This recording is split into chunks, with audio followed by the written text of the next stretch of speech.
মধ্যে আন্তর্জাতিক সীমান্ত আইন অমান্য করে ৩ বিঘা করিডোর সীমান্ত এলাকায় শূন্য রেখা থেকে ৫০ গজ ভারতের ভেতরে বাঁশের খুঁটি দিয়ে বেড়া নির্মাণের সময় বিজিবির বাধার মুখে পড়ে ভারতীয় সীমান্তরক্ষী বাহিনী। বাংলাদেশের এই ধরনের আনন্দজনক খবর আর কখনোই অনেকদিন যাবৎ আমরা দেখিনি। কারণ ভারতীয় বাহিনী সীমান্তে যে পরিমাণ মানুষ মারে, এর জন্য বাংলাদেশের সীমান্ত বাহিনী কোনো বাধা দেয় না, শুধু কিছুক্ষণ পরে গিয়ে লাশ নিয়ে আসে। তো এদেরকে বিজিবি না বলে লাশ রিসিভ বাহিনী বলা যেতে পারে। তো এই বিডিআর দিয়ে আমাদের কি দরকার, এই বিজিবি দিয়ে আমরা কি করব? কিন্তু অনেক দিন পর আমরা দেখলাম ভারতের গুলি বিনিময়, সীমান্ত বেড়া নির্মাণ এসবের প্রতিবাদ তারা করলো। এটা একটা আমাদের জন্য আনন্দের খবর। বিজিবিকে আমরা ধন্যবাদ দিতেই পারি। এই খবরটি ছিল গতকালকের সবচাইতে আলোচিত খবর, কিন্তু বাংলাদেশের কোনো পত্রিকা এই খবরটি দেয়নি, শুধুমাত্র ২১শে টেলিভিশন দিয়েছে। যাই হোক, আমরা বসুন্ধরার বিজিবি ভারতপন্থী পত্রিকা কালের কণ্ঠ পত্রিকাটা দেখি। তাদের প্রধান শিরোনাম, বন্ধ কারখানা চালু করতে ৬০,০০০ কোটি টাকা প্রণোদনা। এটা কিন্তু জনগণের টাকা। চাঙ্গা লেনদেনেও বিপন্ন চামড়া খাত। এই হলো দুটি খবর। তৃতীয় একটি খবর দিয়েছে কালের কণ্ঠ, এটা হলো বসুন্ধরার পত্রিকা, বুঝছেন, ভারতপন্থী পত্রিকা। হাম পরিস্থিতি নিয়ে দায় নিয়ে বিশ্ব স্বাস্থ্য সংস্থার কাছে স্বাধীন তদন্তের দাবি। এই দাবি কারা করছে সেটা একটি দেখার বিষয়। এই নিউজগুলোর মূল টার্গেট হলো ডক্টর ইউনূসকে হেনস্থা করা। আমরা বসুন্ধরার আরেকটি দালাল পত্রিকা দেখি, জনপ্রিয় দালাল বাংলাদেশ প্রতিদিন। চাপে অস্বস্তি সরকারের, মানে সরকার টেনশনে আছে এমন কিছু এখানে বোঝাতে চাইছে। এই লং হেডিং, অশান্তির বীজ বুনে গেছে, শান্তিতে নোবেল বিজয়ী ইউনূস। এদের সব খবর ইউনূসের বিরুদ্ধে যাবে। এরা এমনভাবে তারা পত্রিকাগুলোকে শেমিং করে। আজকে দুটি শিরোনাম আপনাদেরকে দেখালাম, একটা হলো চাপে অস্বস্তিতে সরকার, আর আরেকটা হলো কালের কণ্ঠের এই যে চাঙ্গা লেনদেনেও বিপন্ন চামড়া খাত এবং সরকার নিয়ে। আপনারা হেডিংগুলো দেখবেন, কোন হেডিংটা আপনার কাছে ইম্পর্টেন্ট মনে হয় কমেন্ট বক্সে জানাতে পারেন। এরপরে দেখেন আজকে নয়া দিগন্ত পত্রিকায় বিজিবি মুখোমুখি, বিজিবি বিএসএফ। খুব সুন্দর নিউজ, যেটা বললাম যে আলোচিত হওয়ার মতো খবর, কিন্তু কোনো পত্রিকা এটা লেখে নাই, কারণ তারা ভারতের বিপক্ষে লিখবে না। বাংলাদেশের সব পত্রিকা বলা যায় ভারতপন্থী। নয়া দিগন্ত এটা লিখলো, যাই হোক, খুব ভালো লাগলো। সমকাল পত্রিকা, সমকাল একে আজাদের পত্রিকা, হামিম গ্রুপের পত্রিকা, ভারতপন্থী পত্রিকা। সমন্বয়হীনতায় কমছে না হামের প্রকোপ। দেখছেন। আর তারেক রহমানের খবরটি হলো, বিতাড়িতদের সঙ্গে খাতির করে অরাজকতা সৃষ্টির চেষ্টা, বন্ধ কারখানা খুলতে ৬০,০০০ কোটি টাকার তহবিল। তারেক রহমানের অভিযোগ, বিরোধী দলের প্রতি এই কথাটা তিনি ইঙ্গিত করেছেন নাম উল্লেখ না করে। মানব জমিন পত্রিকা আমরা দেখতে পারি, এই যে দেখেন, সেই একই খবর। তারেক রহমান, অরাজক অবস্থা সৃষ্টির চেষ্টা চলছে। ডিএনএ রিপোর্টে ধর্ষণের প্রমাণ, চার্জশিট প্রস্তুত। জমে উঠেছে পশুর হাট, আসছে ক্রেতাও। হামে প্রাণহানি ৫০ ছাড়ল। সিলেট বিভাগ বিএনপিকে ঢেলে সাজানো হচ্ছে। এ ছিল মানব জমিনের ট্যাবলয়েড, বাংলাদেশের একমাত্র ট্যাবলয়েড পত্রিকা মানব জমিনের হেডিং। ডিএনএ টেস্ট হয়ে গিয়েছে। আপনারা জানেন ডিএনএ টেস্ট একটি অত্যন্ত ব্যয়বহুল টেস্ট, সময় সাপেক্ষ। এটা হয়ে গিয়েছে।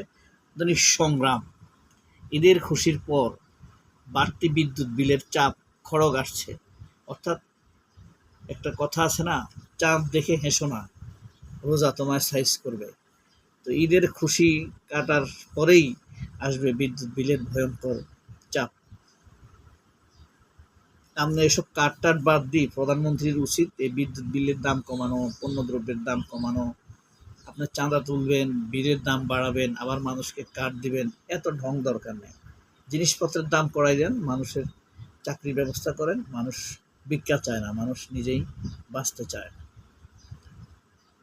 আজকের আমার দেশ দুর্দান্ত একটা নিউজ করছে। আমরা গত 1 মাস যাবৎ পত্রপত্রিকাগুলোতে দেখছি আমেরিকার সাথে চুক্তি নিয়ে কত কথা হচ্ছে। এবার আমার দেশ পত্রিকা লিখছে ভারতের সঙ্গে হাসিনার গোপন চুক্তি প্রকাশ হবে কবে। 10টি চুক্তি আছে, যে চুক্তিগুলো বাংলাদেশের অবস্থা খুবই নাজুক। এখানে 5টি চুক্তির কথা উল্লেখ করা হয়েছে ভারতের সাথে। দিল্লির আশীর্বাদ পেতে 20টি চুক্তি, 66টি সমঝোতা, তার মধ্যে 5টি এখানে উল্লেখ করেছে। দেখেন, সিঙ্গাপুরের গল্প শুনিয়ে একতরফা ট্রানজিট নেয় ভারত, বলছে আমরা সিঙ্গাপুর হয়ে যাব 1 বছরের মধ্যে। এখন ভারতের গাড়ি বাংলাদেশের ভিতরে ঘুরে বেড়ায়, কোনো ট্যাক্স দেয় না। সীমান্তে ভারতকে কাঁটাতারের বেড়া নির্মাণের সুযোগ করে দিয়েছে আওয়ামী লীগ। এই যে এখন শুভেন্দু বাংলাদেশ সীমানায় কাঁটাতারের বেড়া নির্মাণ করছে, আর খাল থাকলে কুমির ছেড়ে দিচ্ছে। আদানিকে 1600 একর জমি উপহার দিয়েছে। 1600 একর, 1 একর মানে 100 শতক, এরকম 1600 একর দিয়েছে। খুবই দামি জায়গা সবগুলো। সব চুক্তি সংসদে উপস্থাপনের পরামর্শ রাজনীতিবিদদের, এগুলো কাউকে জানানো হয় নাই, গোপনে করছে। এখন দাবি হলো সংসদে যেন এগুলো আলোচনা করা হয়। দেখেন কি মারাত্মক চুক্তি, পর্যালোচনার কথা বলছে উপদেষ্টা। এই মারাত্মক চুক্তিগুলো তারা উল্লেখ না করে তারা আমেরিকার সাথে চুক্তি নিয়ে মেতে আছে, বিশেষ করে মঞ্জুরুল আলম পান্নার মতো ইতর অসভ্য বেয়াদব সাংবাদিকেরা। এটা ছিল দৈনিক আমার দেশ পত্রিকার ফার্স্ট হেড বা লিড নিউজ যাকে বলে। এরপরে আপনি দেখতে পারেন 60,000 কোটি টাকা প্রণোদনা তহবিল ঘোষণা। গরিবের টাকা কতভাবে যে ব্যবহার হয়। রামিসা হত্যা মামলার চার্জশিট দাখিল হতে পারে আজ। গুড। হামে 70 দিনে 12 মডেল কোল খালি, 12 মায়ের কোল খালি। এ ছিল আমার দেশের প্রথম পাতা। আমরা আমার দেশ পত্রিকার শেষ পাতাটা দেখি, দ্বিতীয় গুরুত্বপূর্ণ কিন্তু শেষ পাতা। এই যে দেখেন, আওয়ামী মাফিয়াদের নিয়ন্ত্রণে জ্বালানি তেলের বাজার। জ্বালানি তেলের যত সমস্যা, এটা আওয়ামী লীগের কারণে হয়। মূলত চোরাই পথে আসা জ্বালানি নিয়ন্ত্রণ করে অভ্যন্তরীণ বাজার। বিপুল দ্বিগুণ আমদানির পরও মেলেনি সুফল, দাম বেড়েই চলেছে। এই ছিল দৈনিক আমার দেশের শেষ পৃষ্ঠার খবরটা, বুঝছেন। এরপরে দেখেন, সাভারে শিক্ষার্থীকে ধর্ষণ চেষ্টা, প্রধান শিক্ষককে গণধোলাই। 5 আগস্টে বিরোধীদের সঙ্গে তারা তলে তলে খাতির শুরু করেছে। সাভারের শিক্ষার্থীকে ধর্ষণের চেষ্টা, প্রধান শিক্ষককে গণধোলাই। ইরান যুক্তরাষ্ট্র যুদ্ধবিরতি বাড়তে পারে 60 দিন।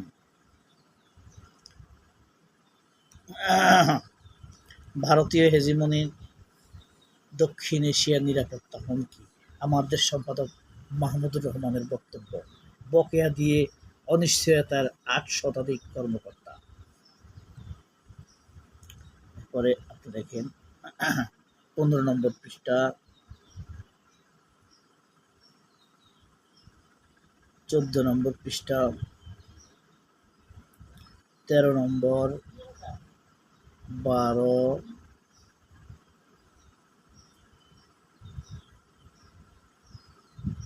11,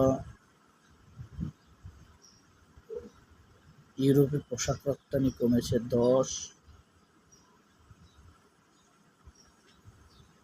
মাংসের ভুরিভোজ, কোরবানি উপলক্ষে নির্দেশনা,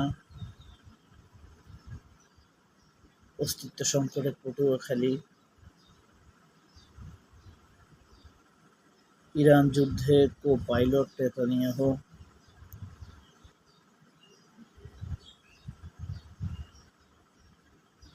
ছয় বিচারের দীর্ঘসূত্রিতা বাড়ছে অপরাধ,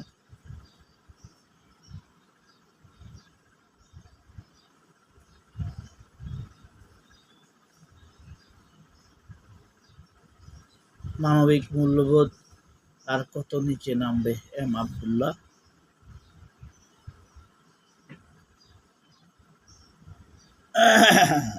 দেশি প্রযুক্তির ইলেকট্রনিক কাভার্ড ভ্যান চালিয়ে দেখলেন প্রধানমন্ত্রী। দ্বিতীয় পৃষ্ঠা, প্রথম পৃষ্ঠা। এই ছিল আমাদের আজকের সকালবেলার সংবাদ সমূহ। সবাই অনেক ভালো থাকবেন। আল্লাহ হাফেজ। আসসালামু আলাইকুম।